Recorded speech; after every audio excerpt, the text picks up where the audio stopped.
Hey guys and girls, it's Nathan here from the B.Invested headquarters. Today, just reaching out with the question that's coming in from the community. The question that I've got is, should I take my $10,000 out of super? Every second person is asking me the same question. Should I get access to my 10 grand? 10 grand this side of financial year, 10 grand on the next side of financial year, there's $20,000. Can I go use that to purchase a property? Can I use that $20,000 as a deposit? Whatnot? Do it with very, very much care. Disclaimer, of course, I'm not a financial advisor. I'm not your financial advisor. Speak to a financial advisor before you do anything with your super fund. If you don't have access to one or one that you can trust, you can reach out to my team. I do have financial advisors here. You can call us on 1300 367 925 or send us an email at admin@binvested.com.au to ask further detailed questions about your own specific situation. So as I delve into it, I think it's very important to understand the pros and cons of accessing that extra $10,000 early or leaving it into your super fund. If you're leaving it in your super fund, it could be very volatile, it could go up and down and up and down. However, if you take it out, it could have larger ramifications down the track. And that's the importance of having to speak to someone that can give you that guidance and feedback.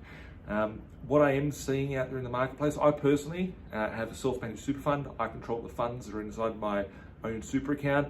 I dictate where they go. I keep control of it. I know what I own in there and what I don't own in there.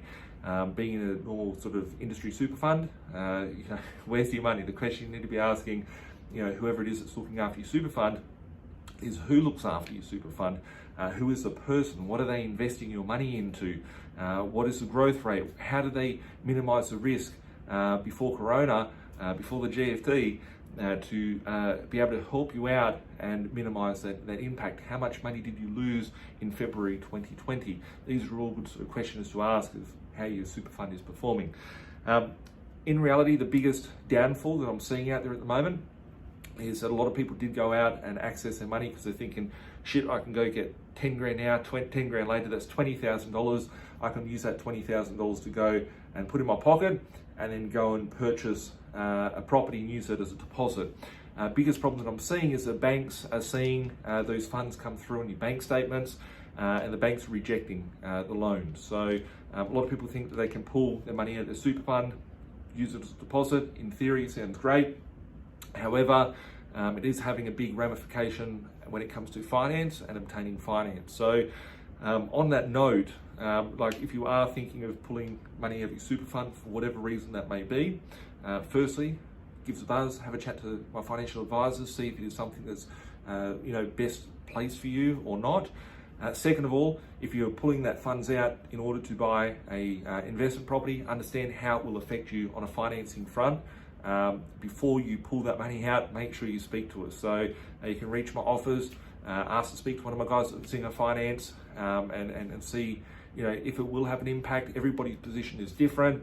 I'm seeing people with lots and lots of money in their bank account. They're just pulling it out for the fun of it without realizing what the ramifications can be. So on that note, guys, that's just my 2 cents. As always, no financial advice. Speak to someone independently in order to get tailored financial advice, whether you should be pulling that money out or whether you should be putting your super fund into a better position in order to capitalize on this market. I know a lot of people at the moment which are capitalizing on this market. As I've been saying for a while, or for a long time, I've been so excited for this market to be here. And obviously you want to be capitalizing on that and take advantage of the opportunities that are out there. So we'll talk soon, guys. Thanks for watching. Stay safe. Be awesome.